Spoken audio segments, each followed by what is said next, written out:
My name is Brian Lawson. I'm in my late 30s, and for most of my adult life, I've worked inside large organizations, places with glass walls, quiet hallways, and a language that sounds collaborative but often isn't. I've been a project analyst, a strategist, a fixer. Titles changed. The pattern didn't. People usually read me the same way. Calm, measured, not loud, not threatening.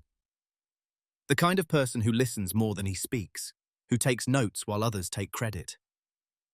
If you asked my co-workers how they'd describe me back then, most would say reliable. A few might say solid. Almost none would say influential. And that's kind of the point. This story isn't about a sudden explosion or a dramatic takedown. It's about what happens when blame travels faster than truth, and what it feels like to watch your reputation collapse in real time, while the people who could correct it choose silence. It's about a boardroom, a project I didn't lead, and a moment when my name was used as a convenient landing place for failure. I want to be clear about something from the start. This isn't a revenge story. There's no shouting, no public humiliation, no viral moment where everyone claps.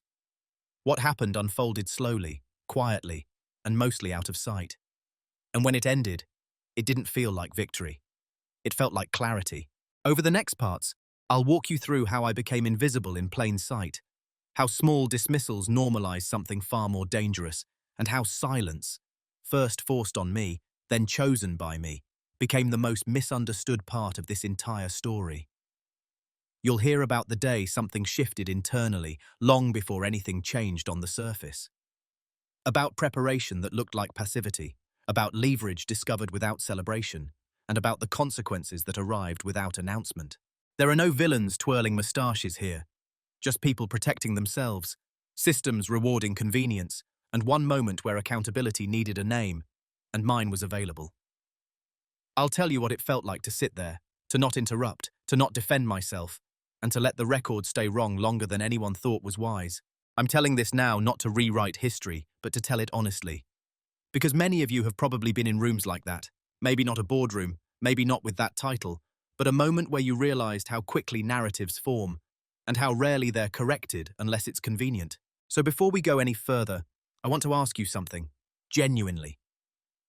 Have you ever stayed quiet in a moment where speaking up felt necessary, not because you were weak, but because you sensed that silence would reveal more than words ever could? Before anything went wrong, before meetings became tense and names started carrying weight they hadn't earned, I was easy to place. Not important enough to challenge, not insignificant enough to ignore completely. I existed in that comfortable middle space organizations create for people who make things run without ever becoming the story. I was the guy people looped in late, the one copied on emails for visibility. I was invited to meetings not to speak, but to remember, to take notes, to clarify later. When someone asked, "Can you just sanity check this?" they were usually talking to me. And I did, quietly, thoroughly, reliably. What I wasn't was political. I didn't cultivate proximity to power. I didn't linger after meetings or position myself near the loudest voice in the room. I believed, naively maybe, that consistency would speak for itself. That accuracy mattered more than optics. That if you did the work well enough, the work would protect you. People mistook my calm for agreement, my silence for compliance, my lack of interruption due to a lack of opinion. In reality, I had opinions. I just didn't broadcast them unless they were asked for. And most of the time,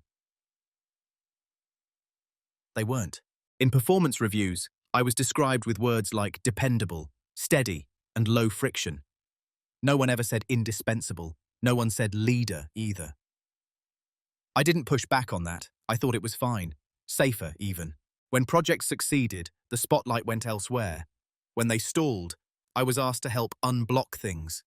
When they failed, I was close enough to be associated, but not close enough to have authority. That distinction would matter later. I just didn't know it yet. In meetings with executives, I sat slightly off to the side, laptop open, pen ready. I noticed patterns others didn't seem to care about. Who deferred to whom? Which questions never got answered? Which decisions were framed as collective even when they weren't? I kept track of timelines, of approvals, of those who signed off and when. Not because I was suspicious, because that was my job. If someone had asked me then how I thought I was perceived, I would have said, useful, safe, replaceable, but not urgently so. I didn't think anyone disliked me. I also didn't think anyone would defend me if it became inconvenient. That's the strange thing about being invisible without being ignored. You're seen just enough to be involved, but not enough to be protected. You absorb responsibility without authority, context without voice. I told myself that was maturity, professionalism, that staying measured was a strength, and for a long time it was, until it wasn't. There were moments, small ones, where I noticed how easily my contributions were paraphrased by others, then repeated louder. How ideas I'd sent in writing resurfaced verbally under different names. I noticed, but I didn't correct the record. It didn't feel worth it. I didn't want to be that person. The one who says, actually, hush. That was my idea. I thought dignity lived in restraint, and to be fair, nothing felt hostile. Nothing felt personal. It was all very reasonable. Very professional. That's what made it dangerous. Because when things are framed as neutral, you don't prepare for blame. You prepare for more work. So when I think back to who I was to them, I don't see a victim. I see someone who believed the system rewarded fairness by default. Someone who underestimated how quickly narratives harden when silence leaves space to fill. I was there. I was present. I was documented in the margins. And at the time, I thought that was enough. The first time it happened, it was small enough to dismiss. That's why it worked. It was during a mid-quarter review, the kind that exists less to solve problems and more to reassure leadership that problems are being tracked. I wasn't leading the project in question. I never had. My role was advisory, risk analysis, dependency mapping, and decision documentation. Clear, defined, on paper. At some point, a timeline slipped. Not catastrophically, just enough to trigger concern. The room shifted in that subtle way it does when people start looking for a reason that sounds contained. My manager cleared his throat and said my name, not accusingly, casually, almost kindly. He said something like, "Brian's been close to this work stream, so maybe he can give some context on why we're behind." That sentence mattered, not because it was false, but because it was imprecise. Close to sounds like ownership when you're not paying attention. Context sounds like an explanation when what's being asked for is justification. I clarified. Gently. I said I wasn't the decision owner. My involvement was limited to analysis. The delay came after a scope change approved 2 levels above my pay grade. No one reacted, not negatively, just nothing. The meeting moved on. Afterward, a colleague told me, "Don't worry about it. That was nothing." And maybe it was, but something about it stayed with me. Not the words themselves, but how easily the framing slipped. How quickly could responsibility be implied without being assigned? A week later, in a different meeting, the same project came up again. This time, the language shifted further. Someone said, "When Brian's team was working through this," and I almost interrupted, almost. But I didn't have a team, and no one corrected it, including me. I told myself it didn't matter. That everyone knew what I actually did. That the record would speak for itself if it ever needed to. I trusted the documents, the approvals, the emails. I trusted that accuracy had gravity. What I didn't account for was repetition. Once a framing enters a room and goes unchallenged, it starts to feel familiar. Familiar becomes accepted. Accepted becomes assumed. The cut wasn't the misattribution, it was the normalization of it. I started noticing how my name was used when conversations needed a technical anchor. "Let's ask Brian. Brian can probably explain." Explanation slowly replaced contribution. Contribution slowly replaced ownership. Ownership, even implied, is a dangerous thing when outcomes turn. Still, I stayed quiet. Correcting people felt petty, defensive. I didn't want to seem territorial. I didn't want to look like I was distancing myself from work when things got difficult. That's how it would have looked, I told myself. So I absorbed it, and in doing so, I helped build a version of myself that didn't exist, but would soon be very useful to someone else. I didn't know it yet, but that first small cut wasn't an accident. It was a test, not of competence, but of resistance. And I failed it by being reasonable. Once something happens twice, it stops feeling like a mistake. It becomes a pattern you either challenge or adapt to. And I adapted. The misattributions didn't escalate dramatically.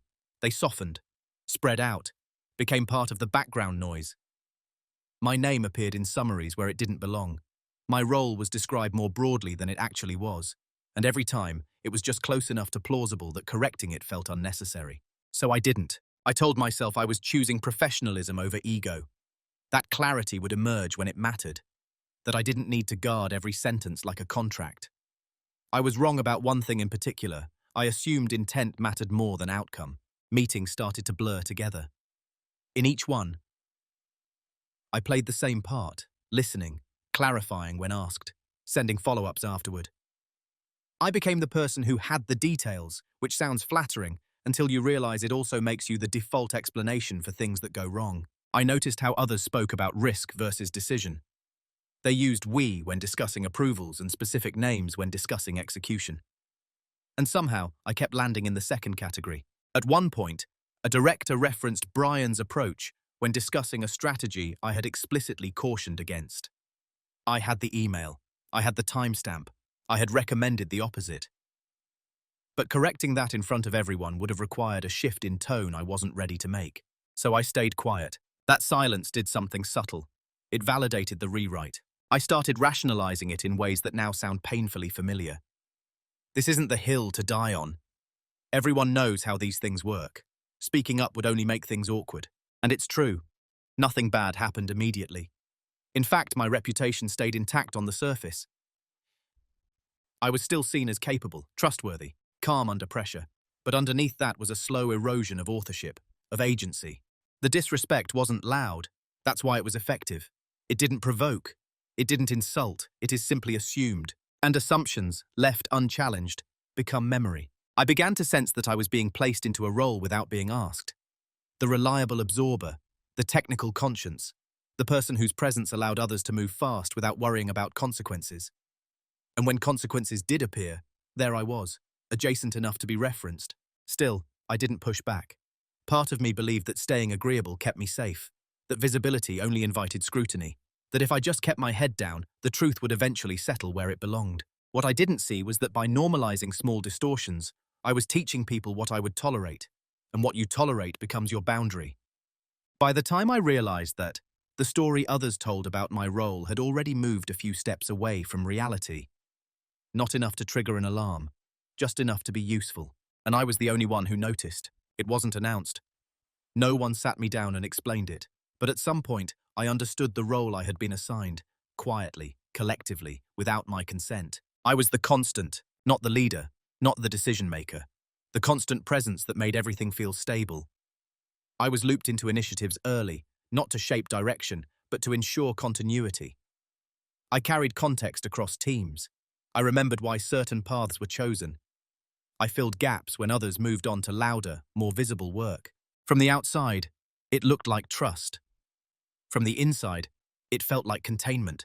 People leaned on me to make things smoother, not better, to translate between departments, to explain why a compromise had been necessary. I became the person who could be counted on to say, "That makes sense," even when it didn't. And because I rarely challenged things publicly, I was safe to be involved. I wouldn't escalate. I wouldn't embarrass anyone. I wouldn't force accountability in real time. That made me useful, reliable, useful, invisible. The more I fulfilled that role, the more it solidified. I was no longer just participating. I was maintaining, preserving momentum, absorbing friction so others could move quickly. There's a kind of respect that comes with that. But it's not the kind that protects you when outcomes turn negative. I noticed that when leadership talked about ownership, they used it aspirationally. When they talked about execution, they used names. And mine started to appear there more often. Not because I was leading, but because I was present, because I had the context, because I didn't object. I began to understand something uncomfortable. My silence wasn't neutral, it was functional. By not correcting the record, I made it easier for others to simplify narratives. And simplified narratives need placeholders. They need faces. I told myself I was choosing stability over conflict, that stepping outside this role would be disruptive, that someone had to hold the threads together, and that someone, apparently, was me. What I didn't realize yet was how difficult it is to step out of a role once others rely on you to play it. Especially when that role involves absorbing blame quietly. I wasn't angry. Not yet. Mostly, I was tired. Tired of carrying things that weren't mine. Tired of being assigned responsibility without authority. Tired of explaining decisions I hadn't made, but I still believed things were fundamentally fair. That there was a line people wouldn't cross.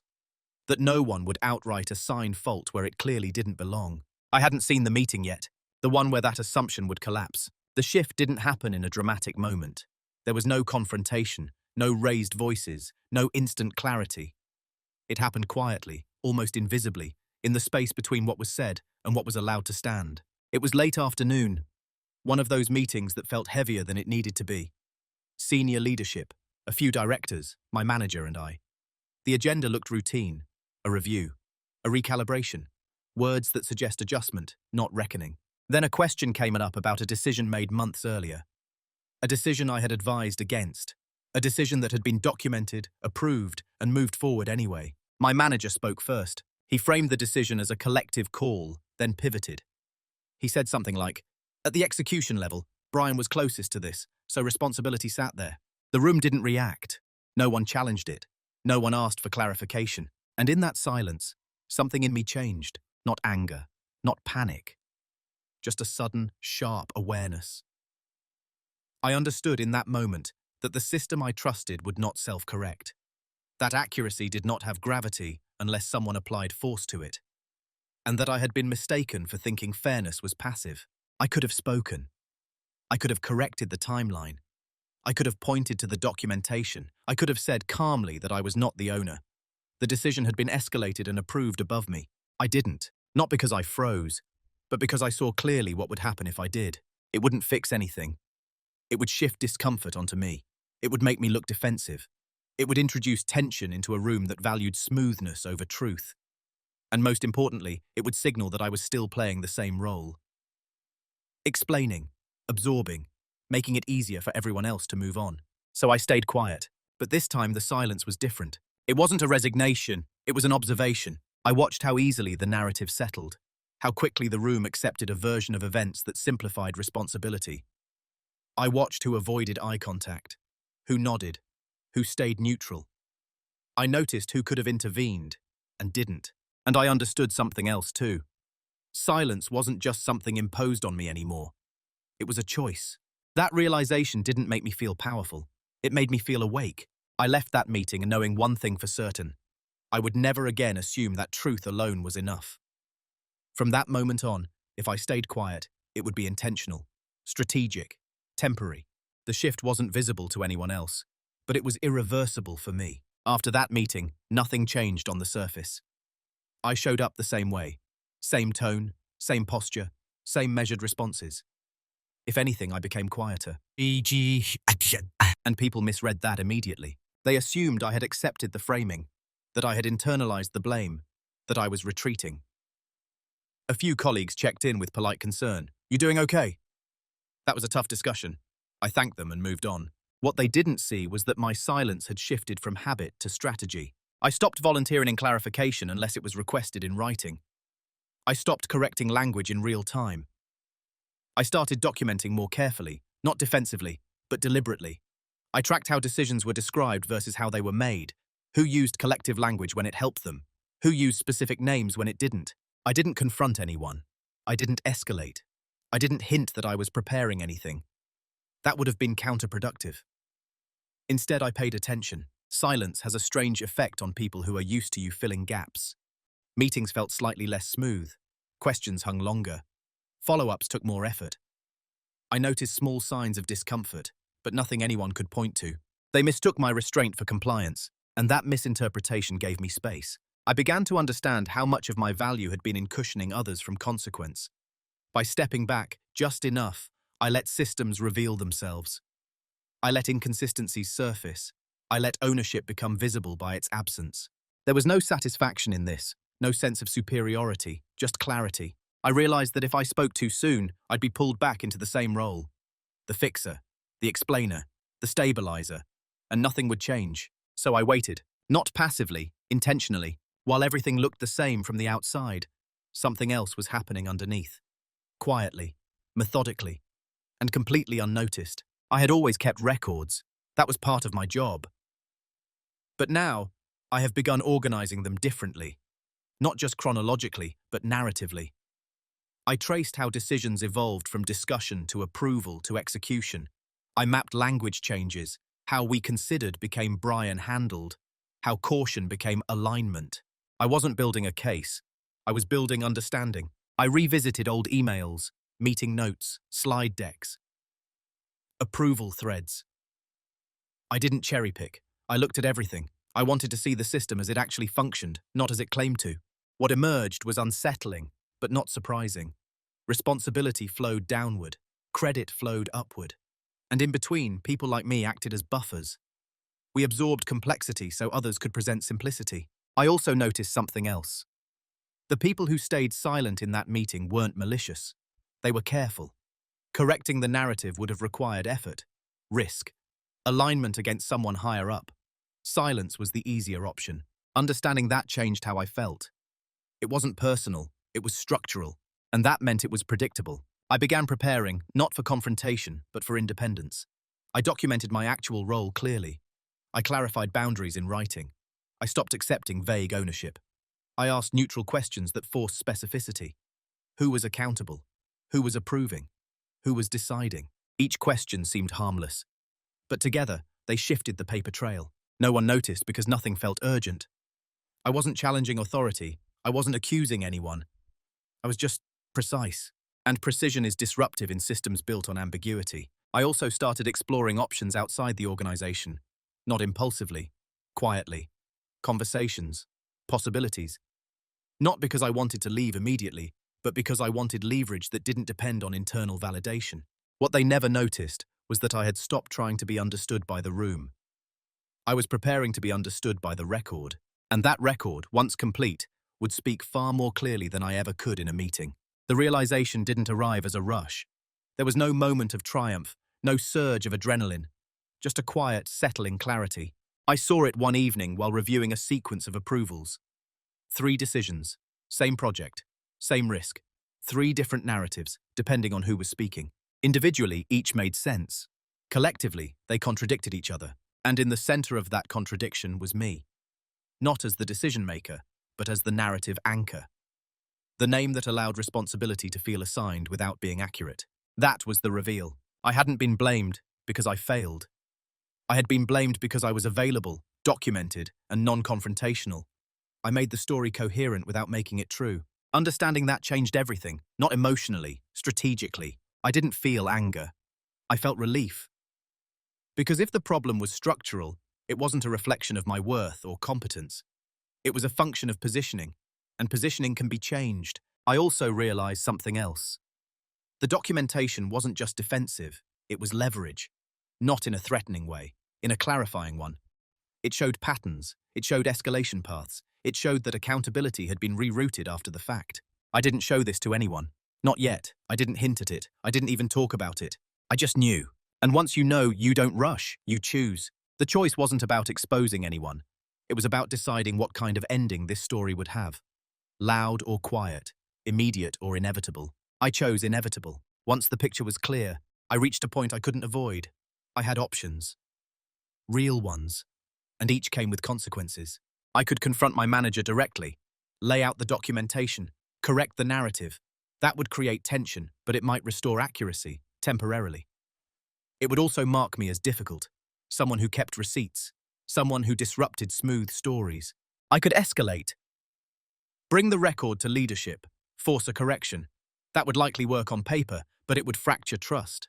And in organizations like this, trust once broken doesn't heal cleanly, it just relocates. Or I could do nothing. Continue absorbing the role. Let the narrative harden. Stay employed. Stay useful. Stay small.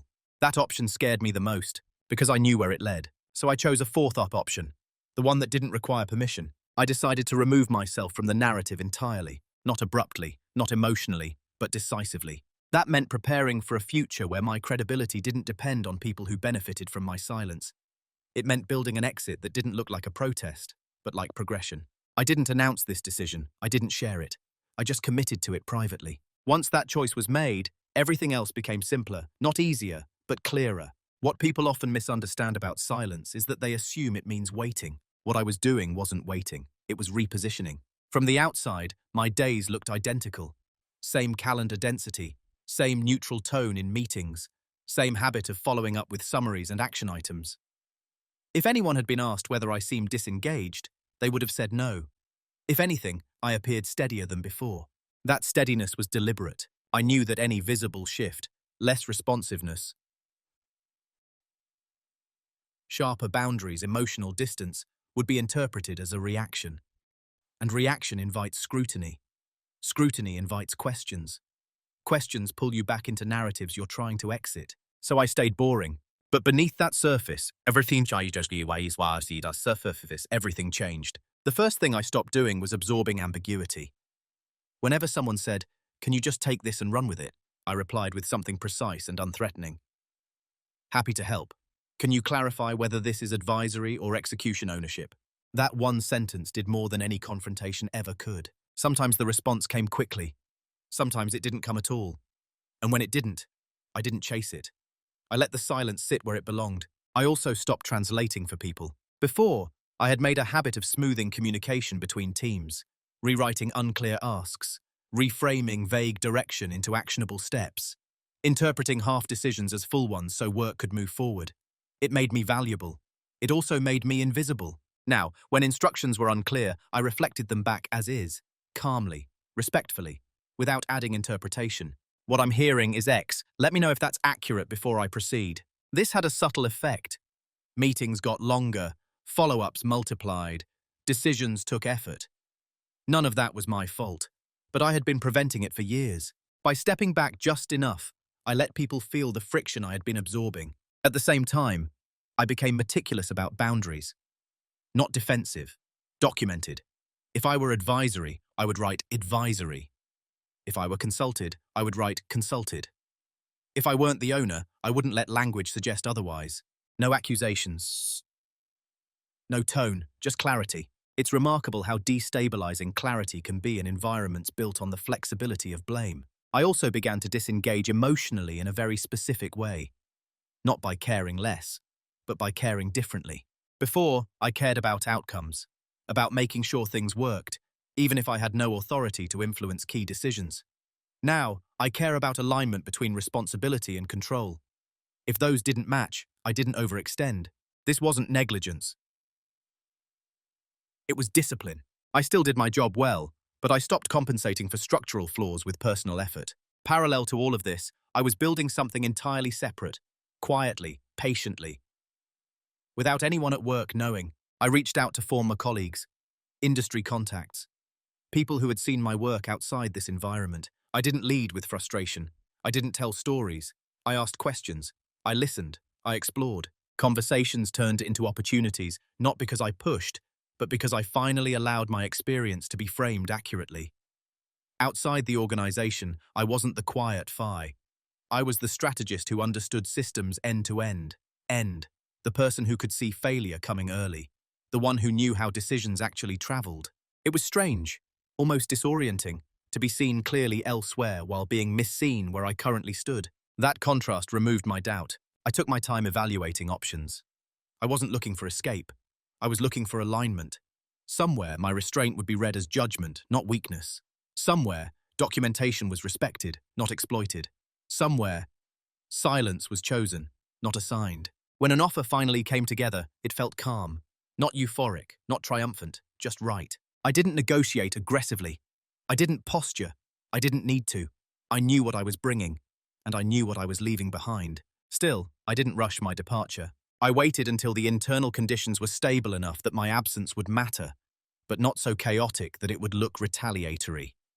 Timing matters when you're exiting quietly. Leave too early, and no one notices. Leave too late, and you're blamed for the collapse. When the moment came, I scheduled the conversation with my manager like any other update. No build-up, no warning. I told him I'd accepted another role, that it aligned better with my long-term direction, that I'd support a smooth transition. He looked surprised. Genuinely. There was a pause, just long enough to register recalculation. He said something polite, congratulatory. Asked if there was anything they could do to keep me. I said no.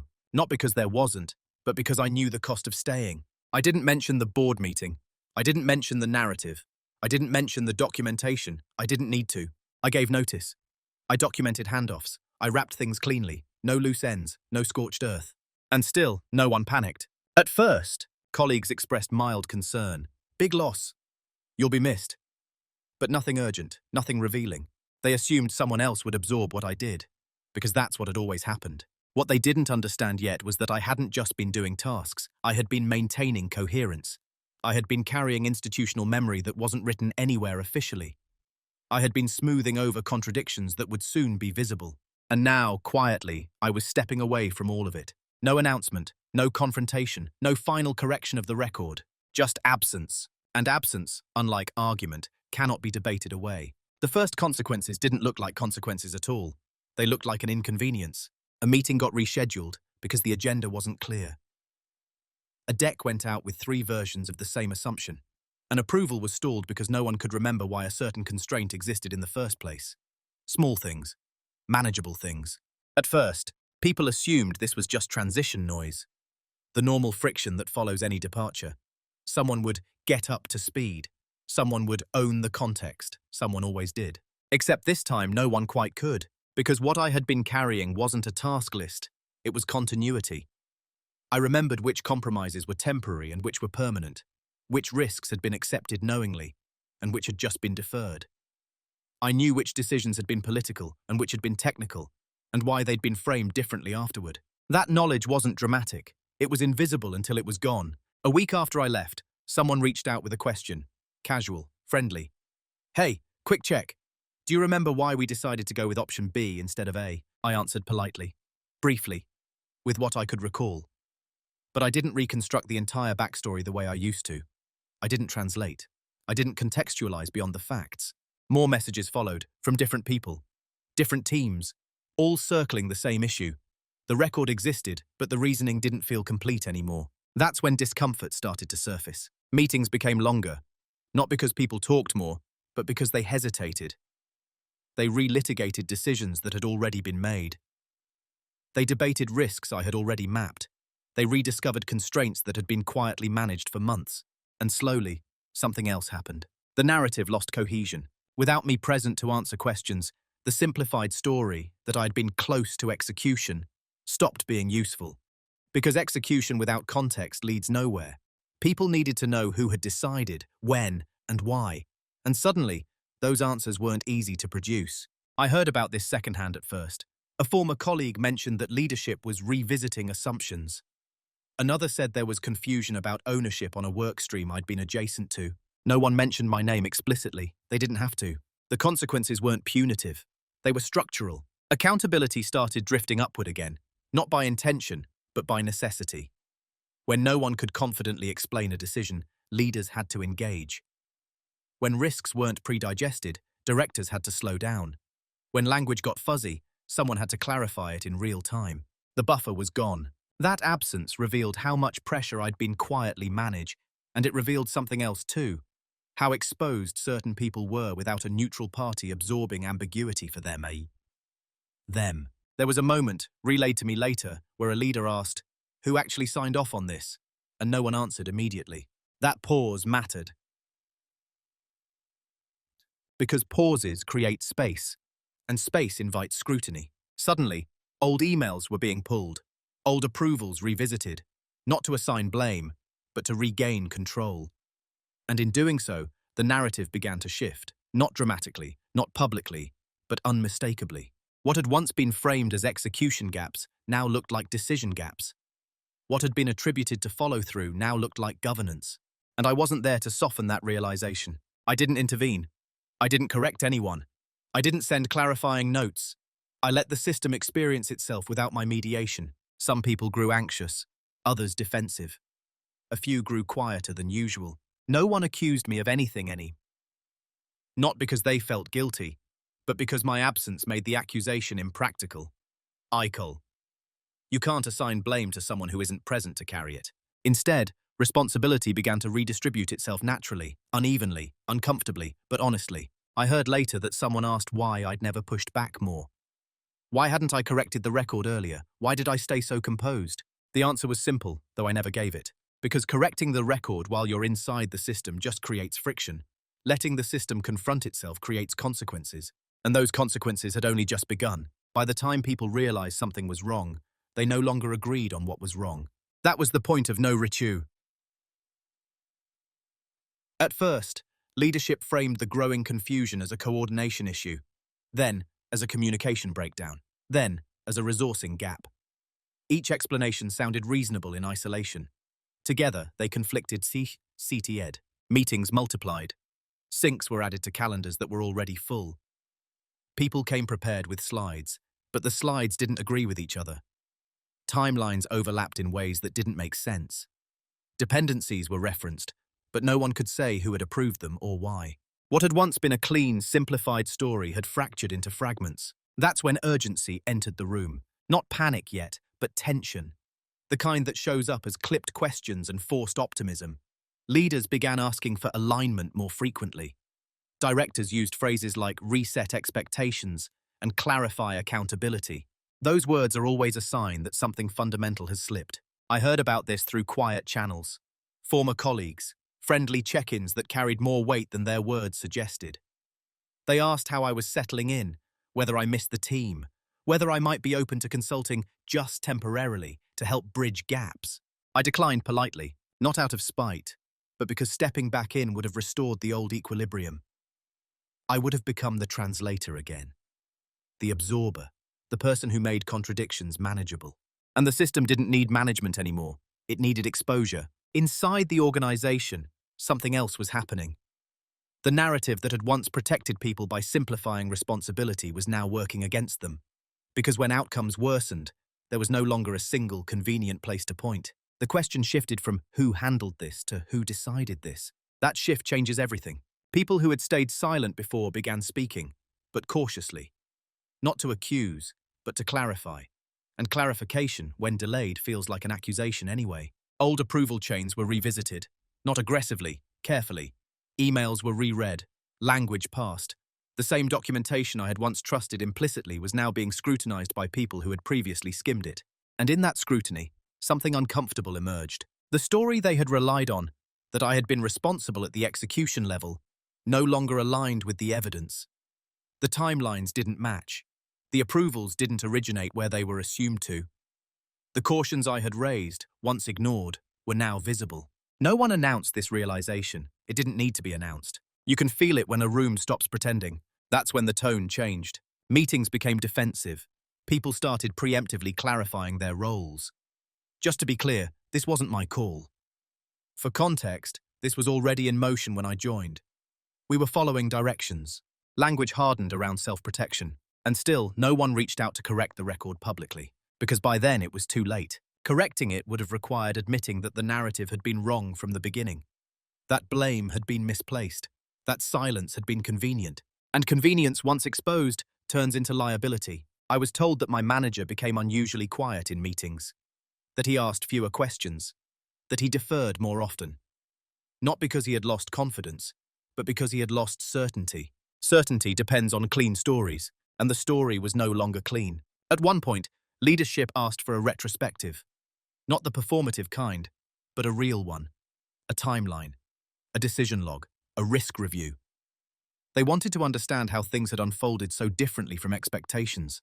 That request sent a ripple through the organization, because a real retrospective doesn't just look at outcomes, it looks at responsibility. People scrambled, not chaotically, but purposefully. Documents were assembled, narratives refined, language softened. But the record had a stubborn quality. It didn't bend easily, and I wasn't there to smooth it. I heard that someone suggested bringing me in to help Clary.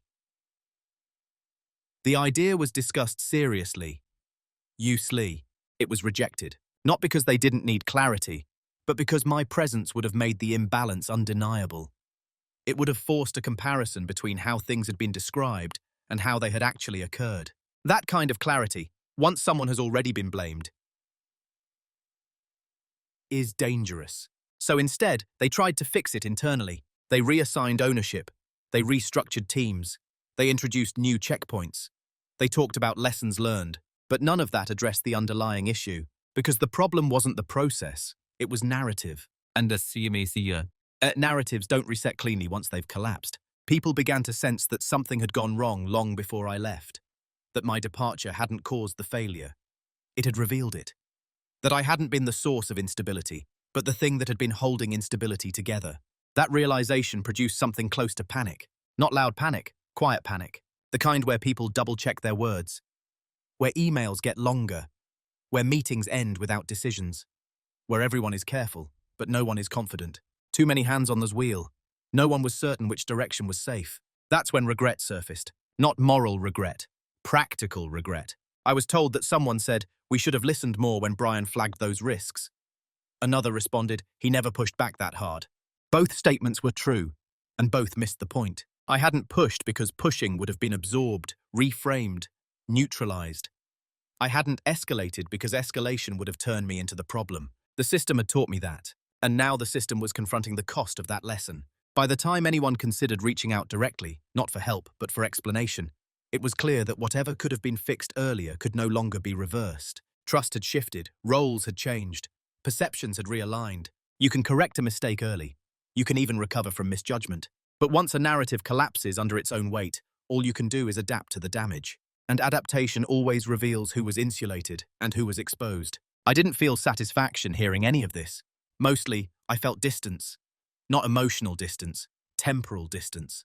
Like watching weather move across a landscape you've already left. I had stepped out of the storm before it named itself. And by the time anyone realized what they had lost, not just a person, but a stabilizing force, it was far too late to fix it. The conversation didn't happen the way people imagine confrontation. There was no dramatic summons, no urgent calendar invite with a vague subject line. No build-up. It happened months later, quietly, because it had to. By then, I was settled into my new role. Different organization, different rhythm. My days were calmer, not because the work was easier, but because responsibility and authority finally aligned. Decisions were named, risks were owned. Silence meant thought, not avoidance. One afternoon, I received a message from my former manager, polite, careful. He asked if I'd be open to a short call. Just to reconnect, he said. No urgency. No context. I agreed. When we spoke, his tone was measured, familiar. But something underneath it had shifted. He wasn't calling as a superior anymore. He wasn't even calling as a peer. He was calling as someone who had lost certainty. We talked about neutral things first. My transition, his workload, the organization. He mentioned how complex things had become since I left. How difficult it was to keep track of decisions now that teams had changed. Then he paused, and finally, he said it. He said, I've been thinking a lot about that board meeting. Not the board meeting, that board meeting. I didn't respond immediately, not to create tension, but because I wanted to see where he would go without me guiding the conversation.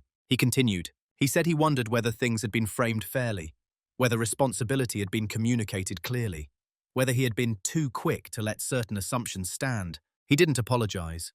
Not explicitly. He didn't accuse himself either. He was testing the ground, so I answered calmly. I said I'd also thought about it. I understood why the narrative had formed the way it did. That pressure compresses complexity. Those rooms like that prefer clean stories. I didn't say he was wrong. I said the system rewarded convenience. There was another pause, longer this time. Then he asked the question he had actually called to ask. Do you think we blamed the wrong thing? I could have corrected the record then. Laid out the documentation, walked him through timelines and approvals. I had everything. I still did, but that wouldn't have been a confrontation. That would have been an explanation. An explanation would have put me back in the same role, translating reality so someone else could sit comfortably with it. So instead, I said something simpler. I said, I think the system needed a place for accountability to land, and I was available. He didn't interrupt. He didn't disagree. He asked if I felt wronged. That question mattered, because it wasn't about facts anymore. It was about emotion, about whether I was carrying resentment, whether this conversation needed resolution or repair. I told him the truth. I said I didn't feel angry, that I didn't feel betrayed, that what happened made sense inside the structure we were operating in. And that understanding had been more useful to me than any apology would have been. He seemed relieved by that, but also unsettled. He said quietly, I wish you'd said something sooner. I let that sit. Then I said, just as quietly, I did. In the ways that were available to me. I didn't elaborate. I didn't need to, because by then, he knew. He mentioned that leadership had revisited old decisions, that they'd realized how often risks had been flagged, but not escalated, that certain narratives had been overly simplified. Again, no apology, no admission, just acknowledgement. And acknowledgement, in that moment, was enough. Not because it fixed the past, but because it confirmed that my silence had not been misread forever. It had simply taken time for the system to hear what it wasn't ready to hear earlier. Before we ended the call, he asked if there was anything he could have done differently. I chose my words carefully. I said, "When someone is quiet and consistent, it's easy to assume they'll always be there to absorb things. Sometimes the most helpful thing a leader can do is ask what that silence is costing." He thanked me. And that was it. No reconciliation, no closure ritual, no dramatic turning point, just two people acknowledging a truth that no longer needed to be acted on. When the call ended, I didn't feel triumphant. I didn't feel vindicated. I felt light, because the confrontation hadn't been about winning or losing. It had been about confirming something I already knew, that my quiet had not been weakness, and my departure had not been accidental. It had been a boundary, and boundaries, once drawn, don't need to be defended again. I don't think of myself as someone who won anything. What changed wasn't my status or my confidence in some dramatic way. What changed was my relationship with silence, with responsibility, and with how I allow myself to be positioned. In my current role, people still describe me as calm, measured, thoughtful. Those traits didn't disappear, but they land differently now. When I'm quiet, it's assumed I'm thinking, not disengaged. When I speak, it's understood that I own what I'm influencing.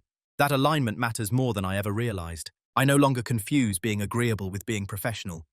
I no longer believe that absorbing discomfort is the same as being mature. And I don't assume that clarity will protect itself.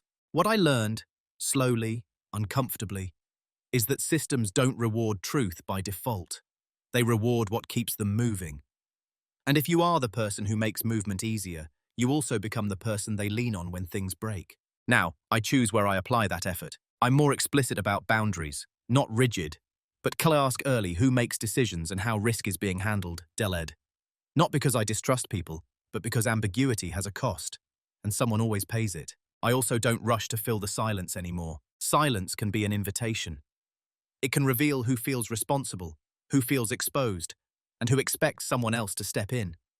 Letting that play out has taught me more than speaking ever did. There's no bitterness in this. I don't carry resentment toward the people who stayed silent in that room, or the manager who let the narrative stand. I understand how pressure works. I understand how quickly systems choose convenience over accuracy. Understanding doesn't mean repeating the pattern. If anything, I feel grateful for the clarity, for the timing, for the fact that the lesson arrived before I built my entire identity around being invisible. I still take pride in doing good work. I still care about outcomes. But I no longer attach my worth to being indispensable in ways that erase me. I'm present now, not louder, just clearer, and that has made all the difference. When I look back on that board meeting now, it doesn't stand out as a betrayal or a failure. It stands out as a moment of truth, not about anyone else, but about how systems work, and how easily we can be shaped by them without realizing it. The hardest part wasn't being blamed. It was recognizing how ready I had been to carry that blame quietly. Not because I believed it was fair, but because I believed it was expected. Many workplaces reward the people who smooth things over, who translates confusion into progress, those who absorb risk so others can move fast. Those people often think they're being responsible, mature, team-oriented, and they are until the cost becomes invisible. The lesson I took from all of this isn't speak louder or defend yourself aggressively. It's more precise than that. Clarity is not confrontation. Boundaries are not hostile, and silence is only powerful when it's chosen. If you find yourself constantly explaining decisions you didn't make, outcomes you didn't control, or failures you only advised against, that's not bad luck. That's positioning. And positioning can be changed, but rarely from inside the moment when the blame lands. Sometimes the most honest thing you can do is stop correcting the story and instead step out of it entirely. Not to punish anyone, not to prove anything, but to realign yourself with a version of truth that doesn't require constant defense. I didn't get an apology that mattered. I didn't get public vindication, and I didn't need either. What I got was distance, clarity, and a life where my calm is read correctly, not as weakness, but as judgment. So I'll leave you with one question, one that matters more than any moral I could spell out. If you stopped absorbing what isn't yours, what would finally become visible in your life? If this story resonated with you, I'd really like to hear your thoughts in the comments.